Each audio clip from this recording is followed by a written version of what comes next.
Much. Thank you. Savita आहे का तुमचं नाव? तर थँक्यू सांगितल्याबद्दल, तुमची माहिती.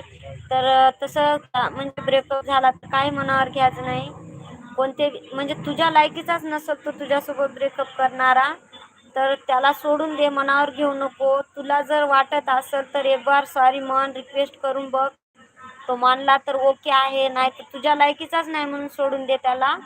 तर टेन्शन घेऊ नको. आईबाबाचा विचार कर, सगळ्यांचा विचार कर, चांगलं राह. तर प्लीज तुला नम्र विनंती आहे माझी, त्याला विसरायचाच प्रयत्न कर. तू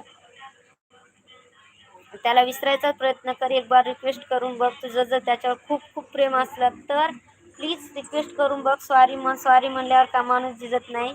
जेवढं होईल तेवढं म्हणजे समजून घेण्याचा, समजविण्याचा, जेवढं म्हणलं तेवढं सहन करण्याचा प्रयत्न कर. आणि तो जर नकार देत असेल तर मग काही मनावर घेऊ नको. माझं हेच म्हणणं आहे. तर माझं म्हणणं चांगलं वाटत असेल तर